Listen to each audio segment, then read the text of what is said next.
on entend à l'extérieur cette sonnerie, on se souvient de l'incarnation et on est invité à prier cet événement. L'ange du Seigneur porta l'annonce à Marie.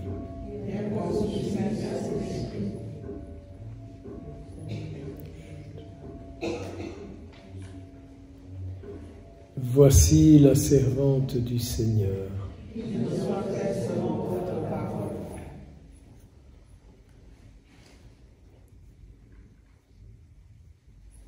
Et le Verbe s'est fait chair. Je vous salue, Marie, comblée de grâce.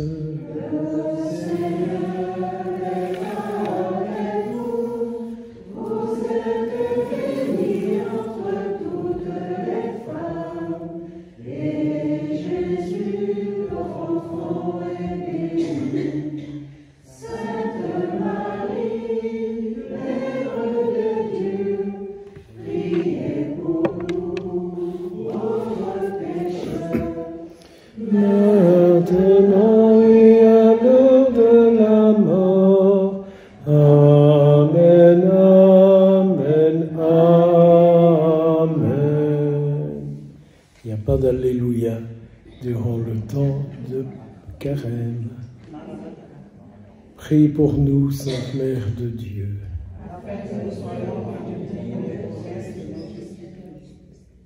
Que ta grâce, Seigneur notre Dieu, se répande dans nos cœurs. Par le message de l'ange, tu nous as fait connaître l'incarnation de ton Fils bien-aimé. Conduis-nous par sa passion et par sa croix, avec le secours de la Vierge Marie, jusqu'à la gloire de la résurrection, par le même Jésus-Christ, notre Seigneur. Amen. Merci.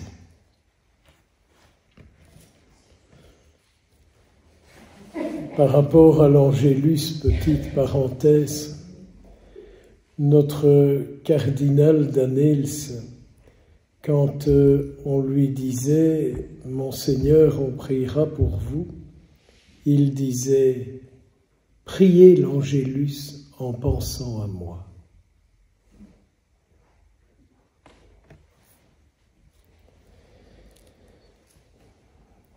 Oui, on m'a proposé de vous parler de la paix.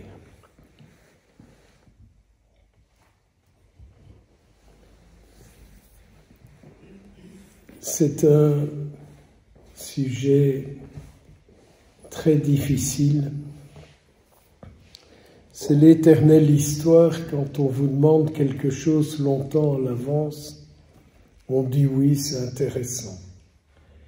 Et plus le jour et l'heure avancent, plus on se dit, mais comment prendre ce sujet? Une affirmation. Je suis intimement convaincu qu'il n'y en a qu'un seul qui peut nous donner la paix véritable, c'est le Christ. C'est le Christ.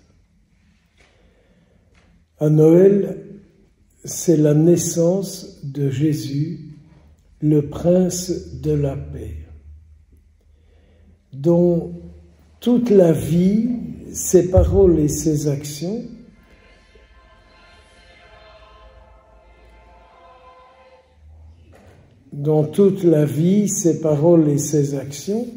auront comme souci que ceux à qui il s'adresse puissent vivre dans la paix. Mais comment garder sa paix aujourd'hui dans ce monde dans lequel vous et moi nous vivons?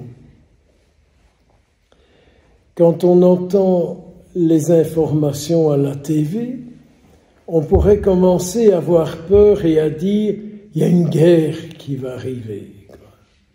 Et hop là, et la paix, elle est stevoi, quoi. Et puis, quand on entend tous les soucis que nous avons à vivre, comment rester dans la paix? Nous avons des soucis de santé, des soucis d'avenir, et combien d'autres choses. Et on est là avec ce Jésus, Prince de la paix. On est dans un monde où la politique n'est pas simple, mais où nous voyons bien que la politique n'engendre pas la paix. Même si monsieur des États-Unis, lui, il va tout régler, il est en train de faire l'expérience de toutes ces incapacités humaines. Il ne sait pas donner la paix. Donc, qu'est-ce que c'est toujours que cette histoire de paix dans ce monde dans lequel nous vivons? Ah, vous me direz, et ça c'est les cathos bien pensants, que pour avoir la paix, il faut avoir de bons amis, il faut avoir de bonnes relations. On entend ça. Ou pour avoir la paix, il faut avoir une famille aimante. Je vous dis des choses que j'ai écoutées comme ça en parlant de cette question de la paix. Ou il faut avoir un minimum de sécurité pour avoir la paix. Mais pour avoir vraiment la paix, il faut que nous ayons en nous quelqu'un qui est capable de dédramatiser en nous tout ce qui nous arrive et qui nous remet sur le chemin de la vérité, quoi. Car la paix, le résultat de la paix, c'est la vérité. Mais il n'est pas facile de le garder en nous, celui qui est le prince de la paix. Donc vous voyez, on vit dans un monde difficile. Je ne sais pas s'il a jamais été facile, mais enfin on dit qu'on vit dans un monde difficile et que donc les occasions de perdre notre paix sont bien plus nombreuses que les occasions d'avoir la paix. Ou des gens vous diront encore que pour avoir la paix, il faut éviter tous les conflits. Alors il y a des spécialistes de ça qui font tout ce qu'ils peuvent pour détourner tous les conflits qui pourraient arriver. On voit ça dans les familles, on voit ça dans les entreprises, on voit ça dans les paroisses. Il y a des gens qui prennent les situations de face et qui foncent dedans, et puis il y en a d'autres à l'extrême qui contournent, quoi. Comme ça, il n'y a pas d'accrochage. Mais pour ressentir vraiment la paix, il faut que j'ai en moi celui qui a des paroles de paix. Alors, j'ai fait un petit inventaire et je me dis, mais dans les relations qui sont les miennes, il n'y en a qu'un que je connais qui a pour moi des paroles de paix. C'est le Christ. Et donc, si j'écoute Jésus-Christ et ce qu'il dit, si je le garde en moi par ses paroles, j'ai en moi la paix. Car le but, c'est de garder Jésus vivant en nous, et alors nous ne perdrons pas notre paix. C'est un point que je vous invite à méditer pour vous-même. Quand vous gardez les paroles de Jésus en vous, vous gardez en vous le prince de la paix, bien plus encore, c'est lui que vous gardez en vous. C'est une vie spirituelle qui est pour avoir la paix. Parce que Jésus a traversé tous les conflits, a traversé tout ce qui lui est arrivé en fils de Dieu et en vraiment Dieu. Dieu ne se laisse pas troubler, il reste en paix, et ceux qui sont attachés à lui ne perdent pas leur paix. Donc, c'est une paix telle que c'est une paix qui nous permet d'affronter toutes les réalités auxquelles nous sommes confrontés. Quand je garde Jésus en moi, quand je garde sa parole en moi, je peux faire face à tout ce qui arrive. Donc, toujours nous retourner et nous tourner vers lui, selon cette parole tellement forte de saint Paul qui nous dit « marcher, le regard fixé sur Jésus et sur Jésus seul ». La paix de Jésus en nous permet en toutes circonstances de toujours prendre les bonnes décisions. Toutes nos décisions, nous sommes appelés à les prendre en départ du Christ en nous, et jamais alors nous ne perdrons notre paix. Voyez-vous, réfléchissez bien, qui est Jésus pour vous? Comment vous le gardez vivant en vous? Et à partir de qui vous prenez vos décisions? Car il y a des mécanismes parfois un peu tordus aujourd'hui qui se mettent en œuvre. Nous décidons des choses et puis nous venons lui dire « maintenant bénis ce que nous avons décidé ». C'est juste l'inverse que nous sommes invités à le faire. Jésus nous dit « Je vous laisse la paix, je vous donne ma paix. Je ne vous la donne pas comme le monde la donne. » Écoutons ce qu'il dit, car ce qu'il dit lui, il le réalise, il le fait, il l'accomplit. Ce qu'il dit, il le fait, Jésus. Attachons-nous à lui. Le carême, c'est certainement jeûner, c'est certainement prier plus, c'est certainement faire la charité, certainement. Mais je me demande si en 2025, dans la réalité de nos vies et de notre monde, si nous n'aurions pas plutôt intérêt à redonner vie à Jésus dans nos vies.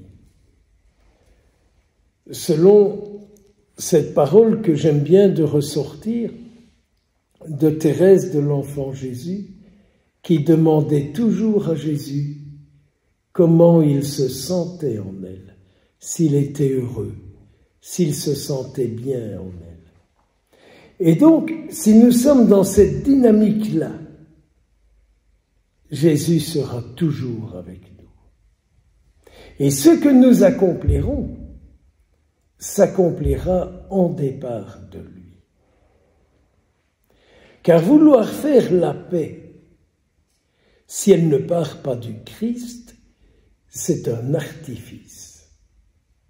Mais si elle part du Christ, la paix du Christ est une guérison.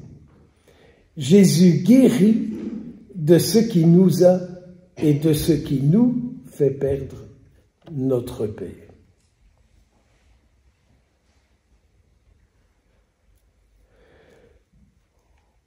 On pourrait s'atteler à ce que le monde nous dit.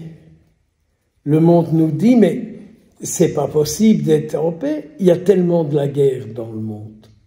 Il y a tellement de guerre dans les familles. Il y a tellement de guerre partout. J'espère qu'il n'y a pas de guerre dans l'Église. J'espère qu'il n'y a pas de guerre dans les paroisses. J'espère qu'il n'y a pas de guerre dans les cœurs des croyants. Car notre Seigneur Jésus nous dit, s'il y a la guerre dans le monde, c'est parce qu'en vous, il y a la guerre. Je crois qu'il nous est bon d'entendre ce que Jésus dit sur tous ces phénomènes de guerre. Le monde nous dit aussi, c'est pas en reconnaissant vos fautes et vos faiblesses que la paix viendra. Oh, Jésus dit juste le contraire. Reconnaissez vos faiblesses, reconnaissez vos fautes, je les prendrai, et en les prenant, je prendrai plus de place en vous. Voyez, les propositions du Christ, c'est toujours de prendre beaucoup plus de place en nous. On est dans un monde où on nous dit « Concentre-toi sur tes besoins, sur ce que tu fais pour te réaliser. » Et Jésus dit « C'est en aimant votre prochain comme vous-même que vous serez en paix les uns avec les autres. » Et le monde dit juste le contraire. Et par rapport à cette parole où notre Seigneur Jésus nous dit « Aimer son prochain comme soi-même », mais il est le premier à mettre cela en application. Jésus m'aime comme il s'aime lui. Jésus vous aime comme lui-même il s'aime. Et il sait ce que c'est que la vie. Et il sait ce que c'est que les confrontations de la vie dans tous les domaines. Les gens nous disent, pour avoir la paix, apprenez à vider votre tête. On en entend de toutes les couleurs là-dessus. Je dis ces dernières semaines, ces derniers mois, en pensant un peu à ce soir, j'ai un peu écouté ce que j'entendais autour de moi pour avoir la paix. Et je me suis dit, ça ne va pas me la donner, quoi.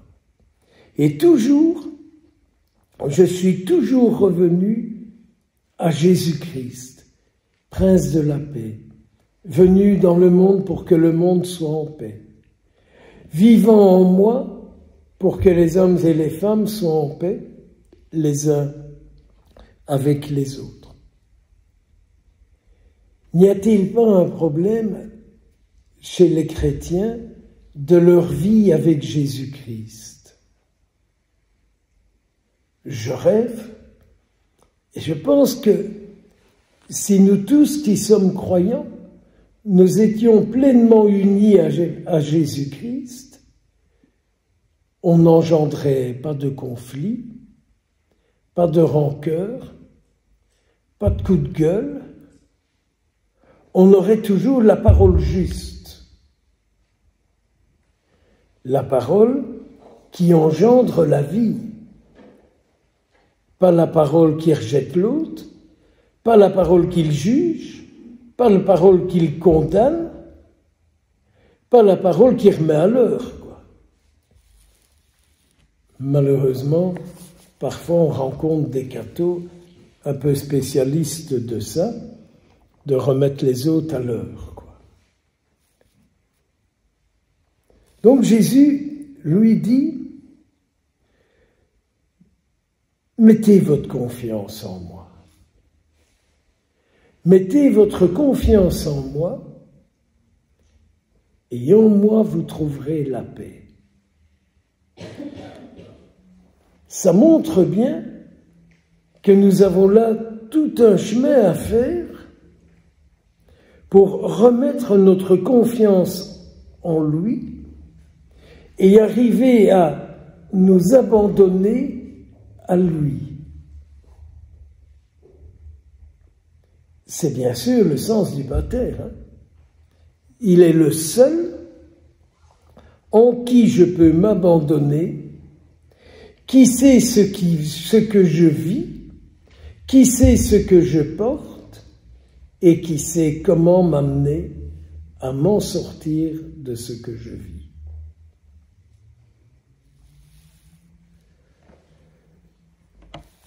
J'aime toujours cette parole de saint Paul qui dit « Mais je sais en qui j'ai mis mon espérance. Je sais en qui j'ai mis mon espérance. »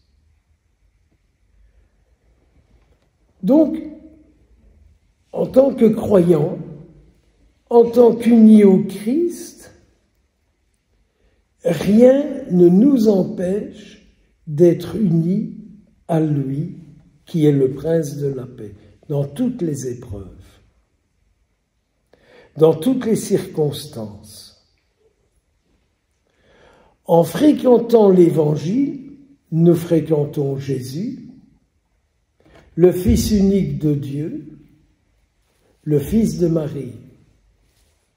Celui qui nous dit « Le Père est toujours à l'œuvre, et moi aussi je suis toujours à l'œuvre. » Alors quand nous passons un peu de temps avec lui, chaque jour, avec les moyens qui sont les nôtres, on peut lui dire « Donc tu œuvres en moi. Tu œuvres en moi. Pour que ta volonté en moi s'accomplisse. » Ça vous est déjà arrivé de regarder votre crucifix ou être à l'adoration et redire à Jésus ce qui vous revient de lui. Ton Père est toujours à l'œuvre et toi aussi.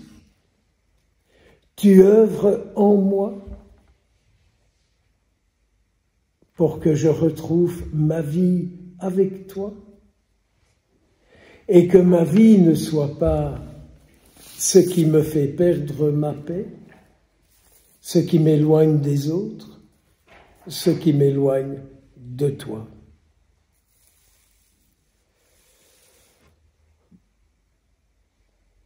Le Christ en nous amène à la lucidité sur nous-mêmes. Et donc, il nous montre la réalité de notre vie et là où nous allons, qui fait que, on se blesse, quoi. C'est le fils prodigue de dimanche dernier.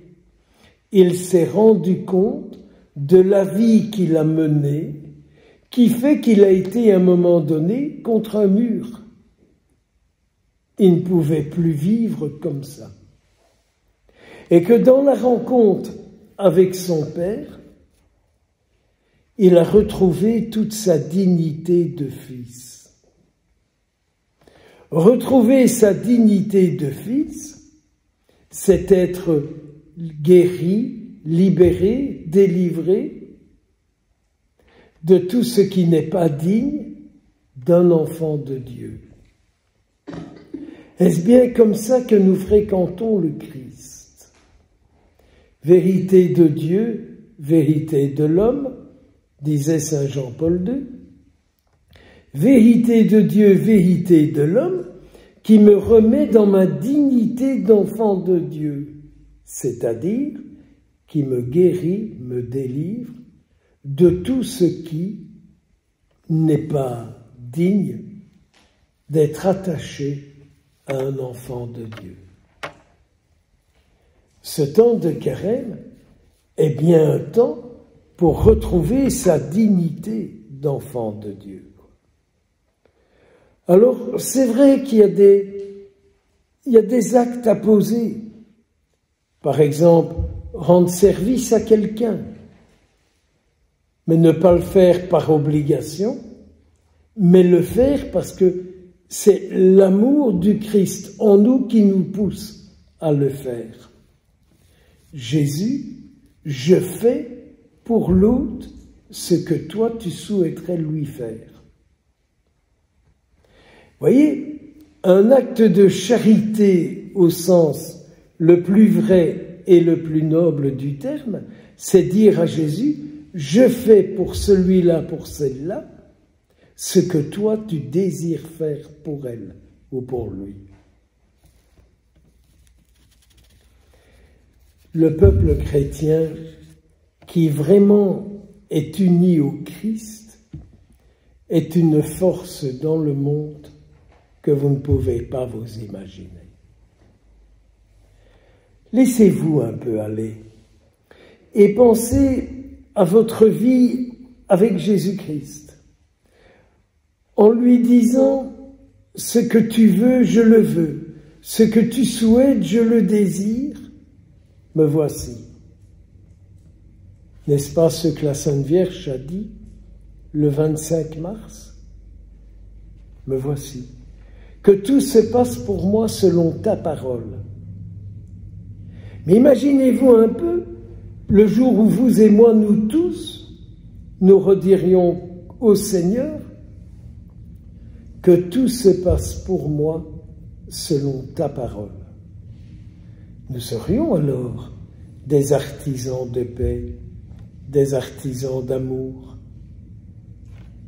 des gens de communion, des gens de pardon, des gens au regard de paix, et pas des gens qui savent et qui corrigent les autres, quoi. Moi, je dois vous dire, quand j'entends ça de la part des cathos, je me casse. J'ai été assez corrigé et remis à l'heure quand j'allais à l'école et ailleurs pour me dire le catho n'a pas à sortir des trucs pareils. Ça, c'est quand un catho fait tourner une boutique et qui croit qu'il doit la faire tourner. L'Église, la paroisse, c'est le corps du Christ. Et nous sommes les membres du corps du Christ. Et je n'ai pas envie, en étant un membre du corps du Christ, de fréquenter un catho qui me rend malade. Mais vous pouvez le faire. Mais il faut quand même bien savoir quel jeu on joue. Quel jeu on joue. Être un artisan de paix, c'est-à-dire qu'on laisse agir le Christ. Par nous-mêmes, c'est pas possible. Hein? Par nous-mêmes, c'est pas possible. Mais on est de plus en plus un artisan de paix lorsqu'on a le souci d'être un disciple du Christ, un vrai disciple du Christ, un vrai disciple du Christ. C'est pas uniquement d'aller à la messe avec son sempiternel carnet de commandes, mais c'est être là pour devenir celui que j'écoute et celui que je reçois. Nous avons la capacité de devenir celui que nous écoutons et celui que nous recevons. Mais si nous nous limitons stricto sensu à ce que nous avons besoin, il y a une espèce d'enfermement qui se produit sur le Christ. Et quand Jésus sent qu'on l'enferme, il se casse. Hein? Souvenez-vous, ce beau passage où notre Seigneur Jésus, on veut en faire un roi, hein? Il part. Et il dit, vous voulez faire de moi un roi parce que je vous ai donné à manger. Hein?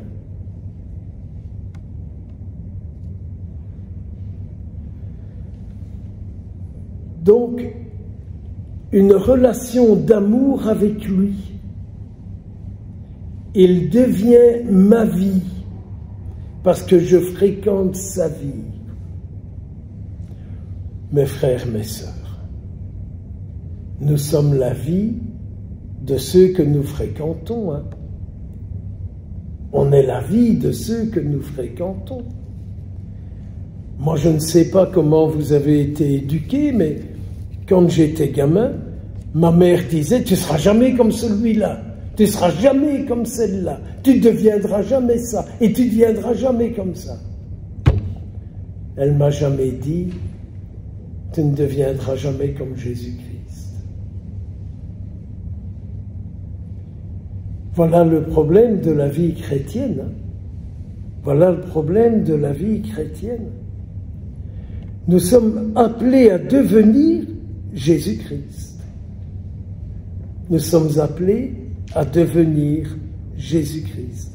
Mais pour cela, il faut le placer au centre.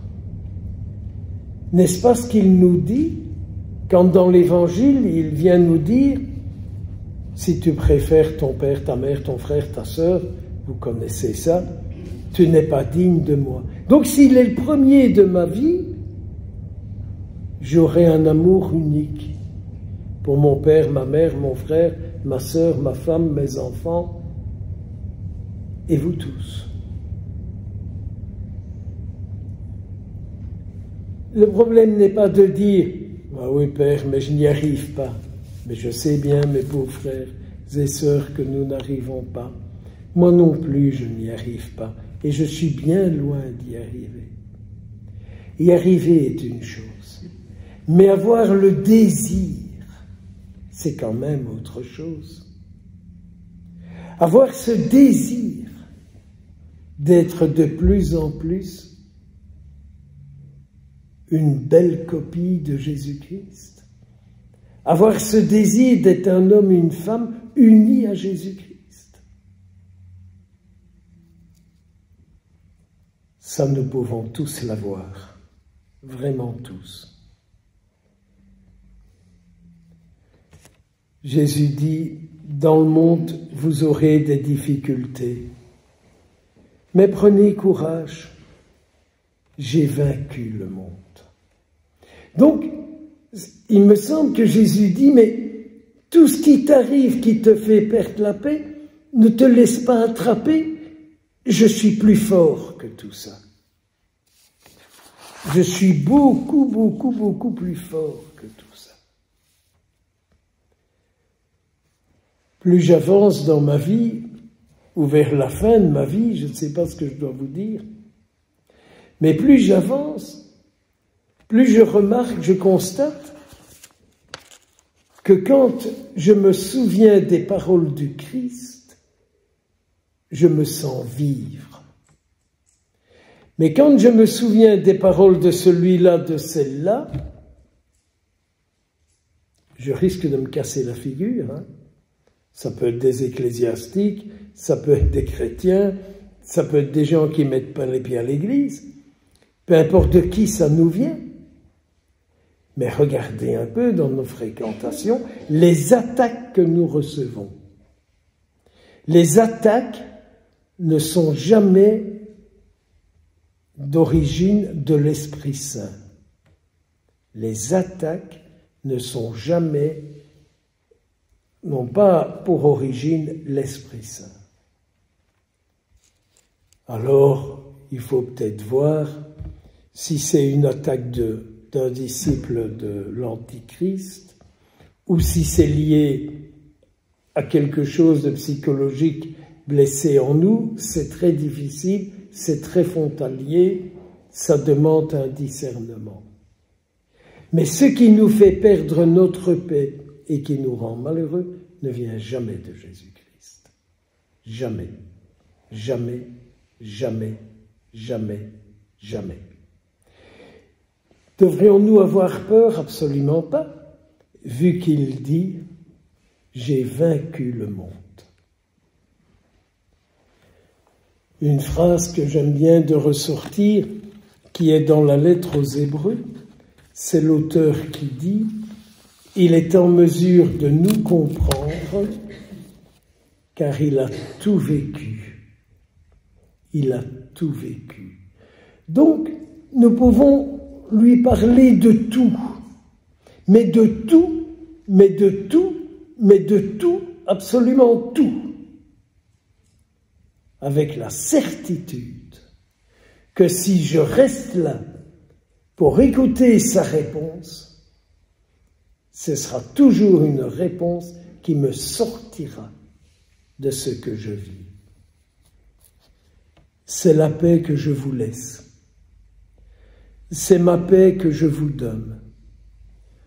Je vous ne la donne pas à la manière du monde. Ne soyez pas troublés, ne soyez pas effrayés. C'est les mots que Jésus a dit à ses disciples juste avant de les quitter. C'est ma paix que je vous donne, c'est ma paix que je vous laisse. Ne soyez pas troublés, ne soyez pas effrayés. Jésus ne donne jamais la paix du monde, mais il donne la paix de Dieu à ses disciples. C'est peut-être parce qu'il y a de moins en moins de disciples de Jésus-Christ qu'il y a peut-être de plus en plus de conflits. Il y a quelques mois, l'ordre du Saint-Sépulcre, qui, si vous ne savez pas ce que c'est, qui est l'équivalent de Malte, mais voilà, c'est lié à la Terre Sainte, tandis que Malte est plus lié aux malades. Et il m'avait demandé de leur parler de la réconciliation. Et je leur avais rappelé des pleurs de Jésus. Je ne sais pas si vous voyez ce passage où notre Seigneur Jésus pleure sur la ville de Jérusalem et où il dit « Si toi aussi, tu avais pu reconnaître ce qui peut te donner la paix. » Soyons sans crainte. Notre Seigneur nous envoie constamment des disciples qui peuvent nous remettre dans sa paix. Faites attention à ceux qui disent « c'est moi ». Jésus, c'est la discrétion. C'est la discrétion. C'est une brise légère. Si toi aussi, tu avais pu en ce jour, dit-il, reconnaître ce qui peut te donner la paix. Que de fois j'ai voulu te rassembler comme une poule rassemble ses petits.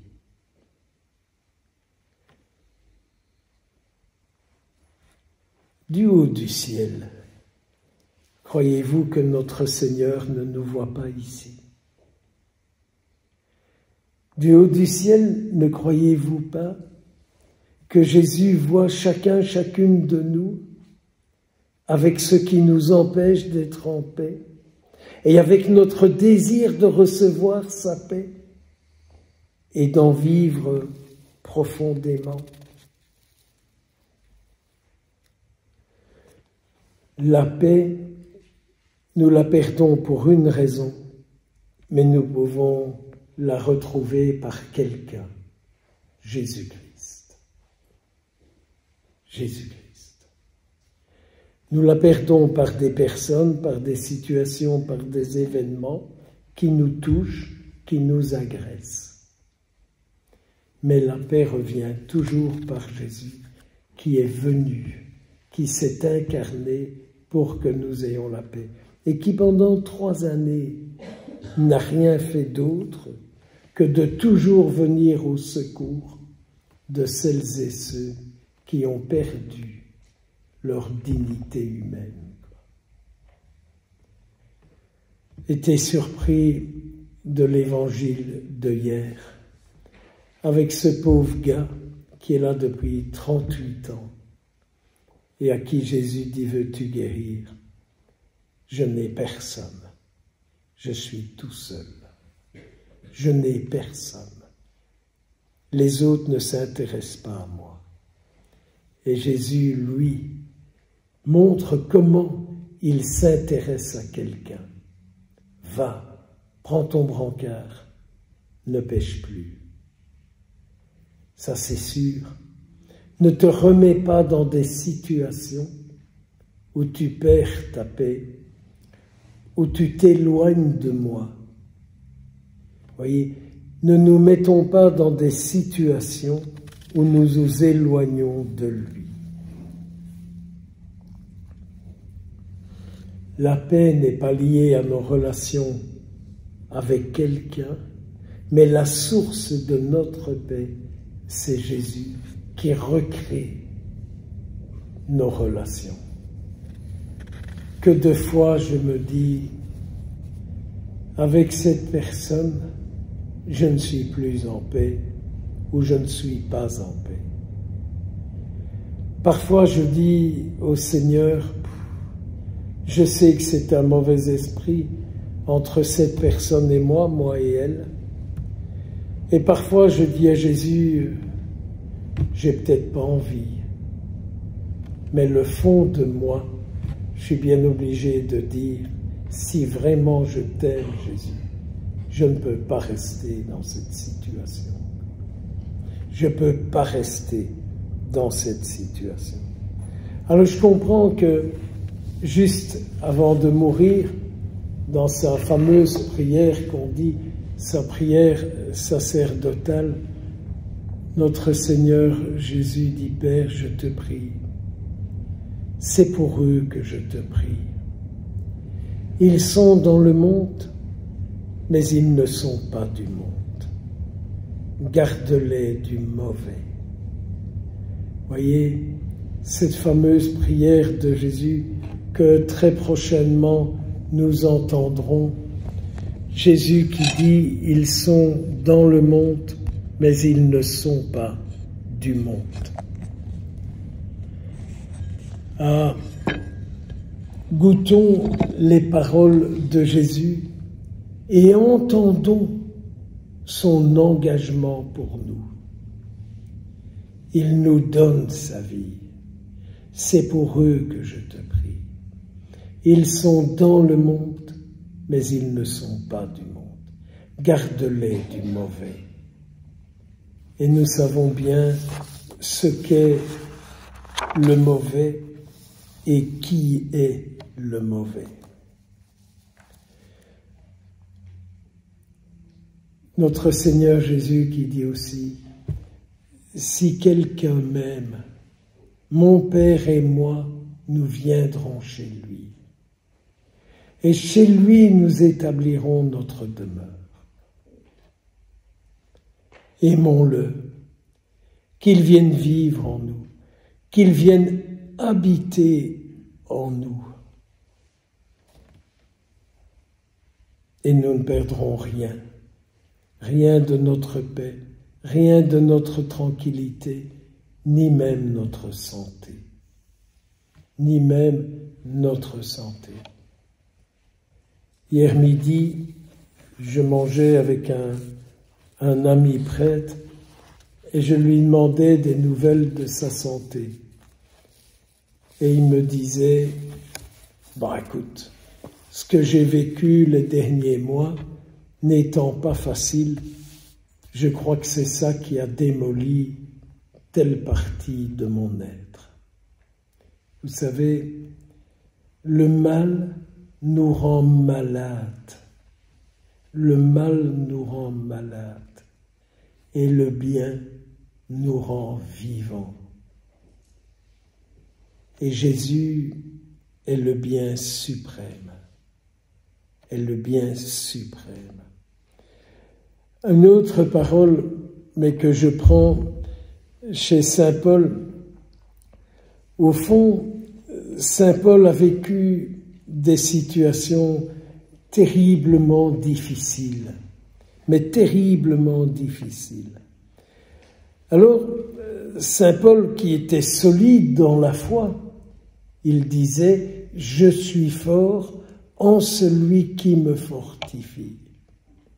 Comme j'aime regarder Jésus et lui dire « Ma force, Jésus, c'est toi. Ma force, Jésus, c'est toi. »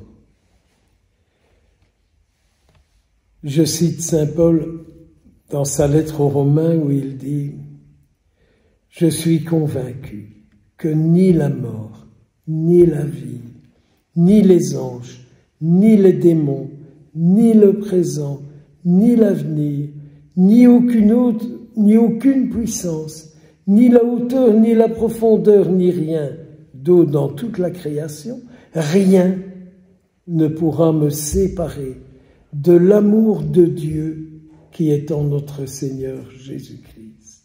Mais rien, mes frères et sœurs, ne peut nous séparer de l'amour que le Seigneur nous porte. N'oublions pas quel combat nous menons.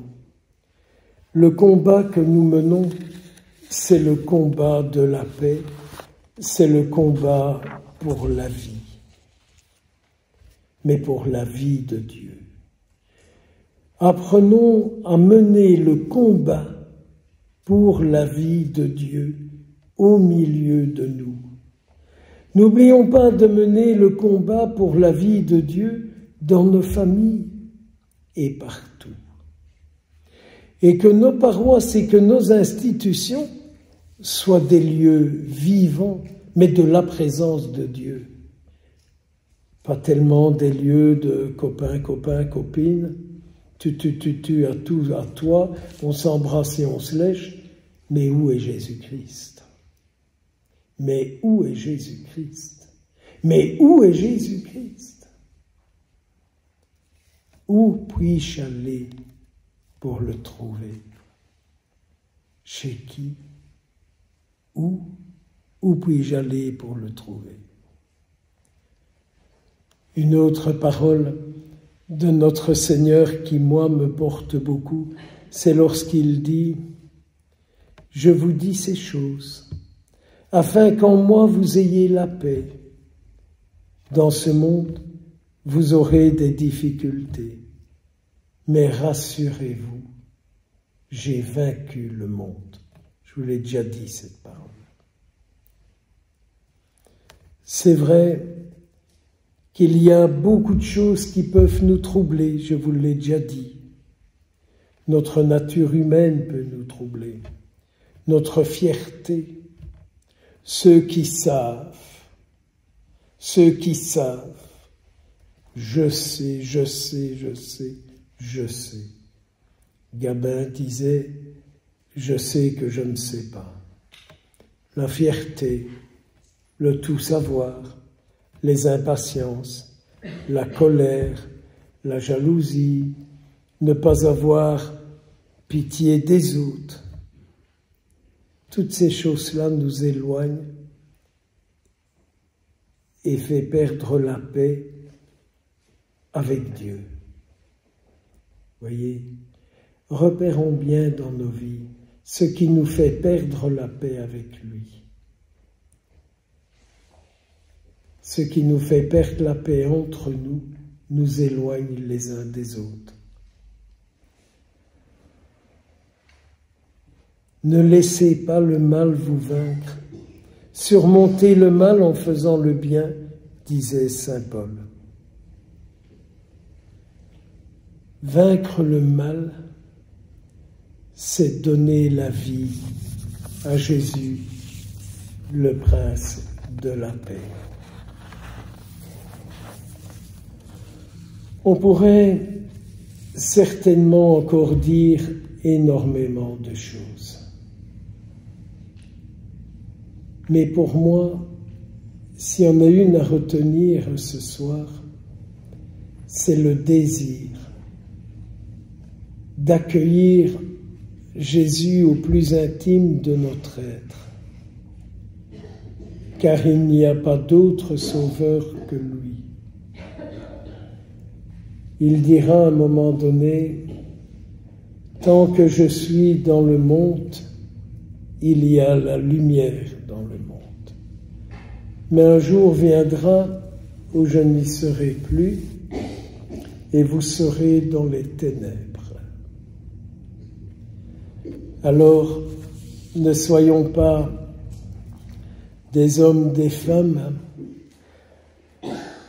qui, par leur vie, font quitter Jésus de ce monde, mais qui, par nos vies, maintenons Jésus, lumière, présent, vivant dans le monde. Puisse la Vierge Marie nous y aider. Elle qui nous dit « Faites tout ce qu'il vous dira ».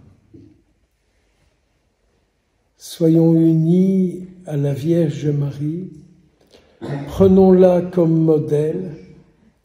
Elle dit aussi, quand elle ne comprenait pas, elle laissait se répandre dans tout son être ce que je l'avais entendu ou vécu avec Jésus-Christ. Que ce Jésus se diffuse d'une manière unique et totale en chacun, chacune de nous. Qu'il vous bénisse et qu'il bénisse celles et ceux que vous portez dans vos cœurs. Qu'il rende vivants tous les désirs de paix, d'amour et de communion qu'en chacun de nous ce soir il a déposés.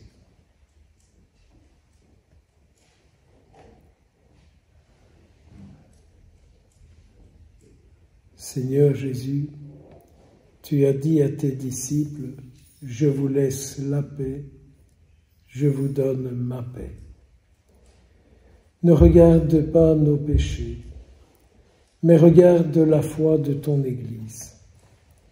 Et pour que ta volonté s'accomplisse, accorde-nous toujours ta paix, toi qui vis et règnes pour les siècles des siècles.